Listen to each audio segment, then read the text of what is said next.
The sky above Mount Carmel was ablaze, painted in hues of crimson and gold.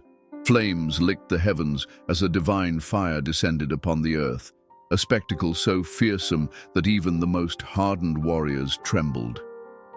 Elijah, the prophet, stood unwavering, his figure outlined against the raging fire. Before him, the remnants of Baal's false prophets lay in defeat, their deception burned away by the wrath of the Almighty. Yet Elijah knew his journey was not over. Centuries before him, in a world that had grown dark with sin, another man had walked a different path. He did not fight, nor did he challenge kings, yet he was unlike any other. Enoch walked with God, and one day he was no more, for God had taken him. And then, lost in the shadows of time, there was a king with no beginning and no end, a ruler who was neither born nor would ever die. He appeared before Abraham, blessed him with bread and wine, and then disappeared into the eternal unknown. His name was Melchizedek. 3 men, 3 fates, 3 mysteries beyond the grasp of death. Chapter 1. The one taken by God, Enoch.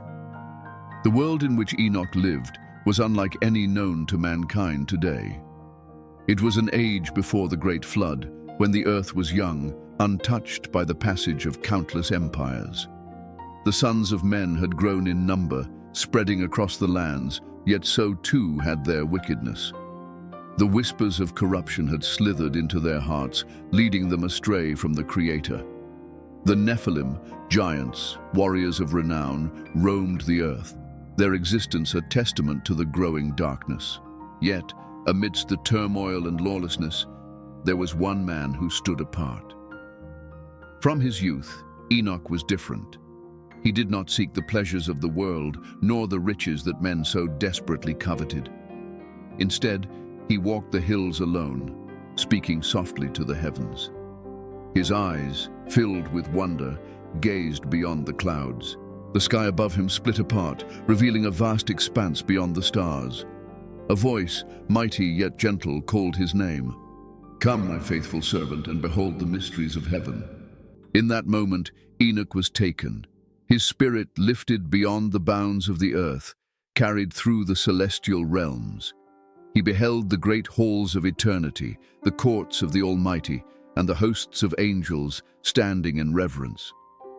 He was shown the future of mankind, the coming judgment, and the redemption that would one day be fulfilled. For many days, he was gone. His people mourned, believing he had perished. But then he returned. His face shone with a light not of this world, his eyes carrying the weight of things unseen. He spoke of the visions he had witnessed, of a great flood that would come to cleanse the world, of the righteousness that alone could save. Some believed, others mocked, but none could deny that Enoch had changed. And then, one day, he was no more. The elders sought him, calling his name through the valleys and across the rivers. Hunters searched the forests, climbing high into the mountain paths where he often prayed. But there was no trace of him. Not a footprint, not a whisper. It was as if the earth itself had refused to take his body. Then the voice of the Most High came to them, a whisper upon the wind. "Enoch walked with me, and he is no more, for I have taken him." A silence fell upon the land, for the people understood. Enoch had not died as men do. He had been lifted beyond the veil of this world, taken into the embrace of eternity. The heavens had claimed him, body and soul, into their boundless kingdom. Some wept in reverence, others trembled in fear. The villagers knew that never before had such a thing been done. Was it a blessing? Was it a sign? None could say. But the legend of Enoch endured, passed from father to son, mother to daughter. His name was spoken with reverence, a testament to those who walked in righteousness. And as the years passed, the faithful whispered of his fate, wondering, would another ever walk with God so closely again? Would the heavens open once more to take a chosen one into eternity? Chapter 2. The Fiery Chariot. Elijah. The winds howled over the lands of Israel as the time of Elijah the prophet drew to an end.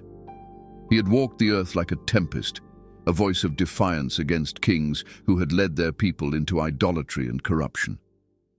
Ahab and Jezebel, rulers of Israel, had sought his life, but the prophet had stood unwavering, his words like thunder against the storm of falsehood. Yet, even a man chosen by God must face his final moment upon the earth. But for Elijah, death would never come. The journey began at Gilgal, the sacred ground of Israel's first encampment upon entering the Promised Land. Elijah and his devoted disciple Elisha walked together, the sun casting long shadows as they moved. "Stay here, Elisha, for the Lord has sent me to Bethel," Elijah spoke, his voice carrying both authority and an unspoken farewell. But Elisha refused. "As surely as the Lord lives and as you live, I will not leave you." And so they walked on, their journey taking them to Bethel, then to Jericho, and finally to the Jordan River, where 50 prophets stood at a distance, sensing that something beyond mortal comprehension was about to unfold. Standing at the river's edge, Elijah removed his mantle, the sacred cloak that had signified his divine calling. With a single motion, he struck the waters. The Jordan parted. The two men walked across on dry ground, just as Moses had once led his people through the Red Sea. On the other side, Elijah turned to Elisha, his eyes filled with wisdom and something else, a knowing that his time was now. "Ask what I shall do for you before I'm taken from you." Elisha did not hesitate. "Let me inherit a double portion of your spirit."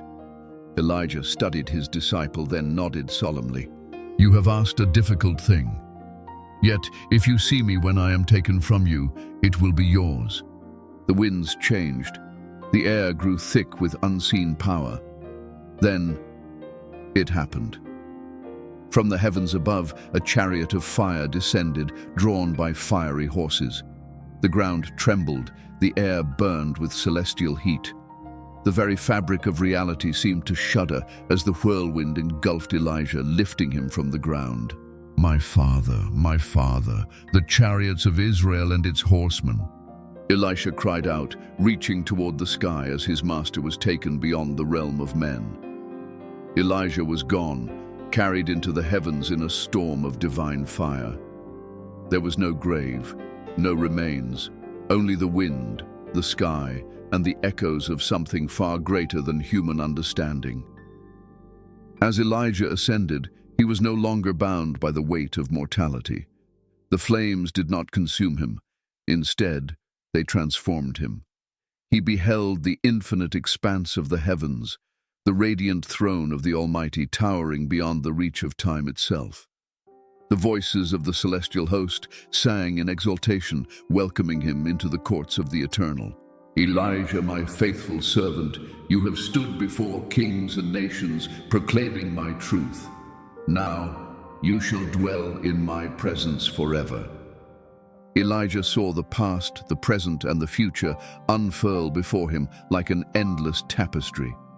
He glimpsed the coming of the Messiah, the fulfillment of prophecies he had once spoken. He saw a day when another, like him, would return to prepare the way of the Lord. He was no longer just a prophet, he had become a witness to eternity, Elisha's inheritance. As the fire faded, Elijah's mantle drifted down, settling upon the ground at Elisha's feet. A hush fell over the land. Slowly, reverently, Elisha bent down and picked it up. The power had been passed. Turning toward the Jordan, he raised the mantle and struck the waters. "Where now is the Lord, the God of Elijah?" The river parted once more.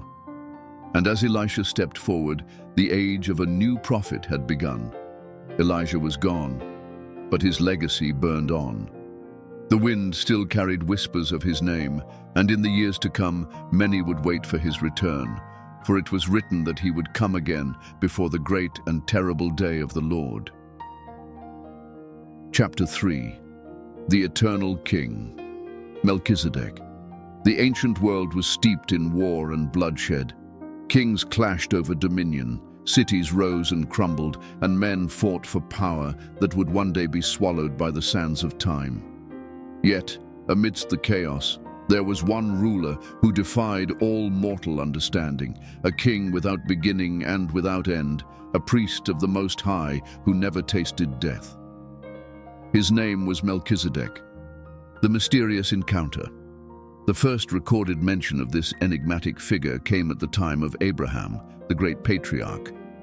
After a victorious battle against the 4 kings who had taken his nephew Lot captive, Abraham returned weary but triumphant.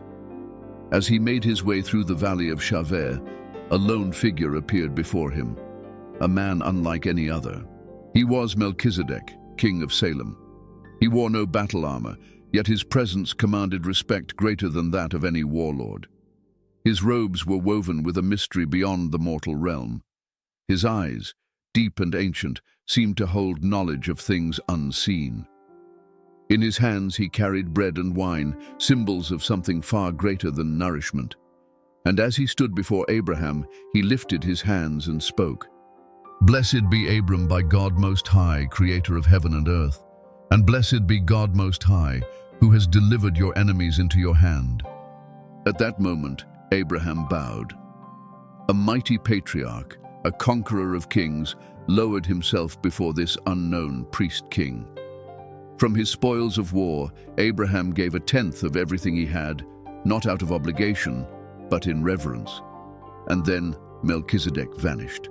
No further record of his deeds, no lineage, no birth, no death. The scriptures described him in a way no other man had been described. Without father or mother, without genealogy, without beginning of days or end of life, resembling the Son of God, he remains a priest forever. Hebrews 7:3. A king, unlike any other. Melchizedek was not just a ruler. He was a priest of the Most High, a position no ordinary king of his time could claim. In the ancient world, kings wielded swords, but priests held the authority of the divine. To be both was unheard of. Salem, the city he ruled, later became known as Jerusalem, the holy city of God. Some say Melchizedek was its first true king, a forerunner of the divine kingdom that was yet to come. But who was he? Some believed he was a celestial being, a divine representative sent to walk the earth for a brief moment before vanishing into eternity. Others whispered that he was a prefiguration of the Messiah, an eternal priest mirroring the role that Christ himself would one day fulfill. Yet there were those who dared to believe he was the Messiah himself, appearing long before his time. A momentary glimpse of the eternal high priest, revealing himself to one of the greatest men of faith, a shadow of the coming king.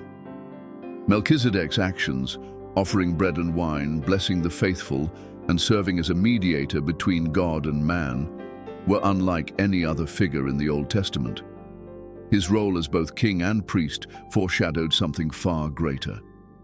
Thousands of years later, another priest-king would come, one who would offer bread and wine to his followers, who would bless those who believed, who would rule not over one city, but over all creation. The book of Hebrews makes this connection clear. You are a priest forever in the order of Melchizedek. The unanswered question, 3 men. 3 fates beyond mortal comprehension. Enoch walked with God and was taken into eternity. Elijah ascended into the heavens in a whirlwind of fire. Melchizedek ruled without beginning or end, an eternal priest. For it is written that in the last days there will be a generation who will not see death, a people who, like Enoch, will be taken before the storm, a chosen remnant who, like Elijah, will be carried into eternity and glory. And perhaps, just perhaps, the eternal King shall return once more to walk the earth. Until that day, the mystery endures. The legend of Melchizedek remains, an echo of eternity.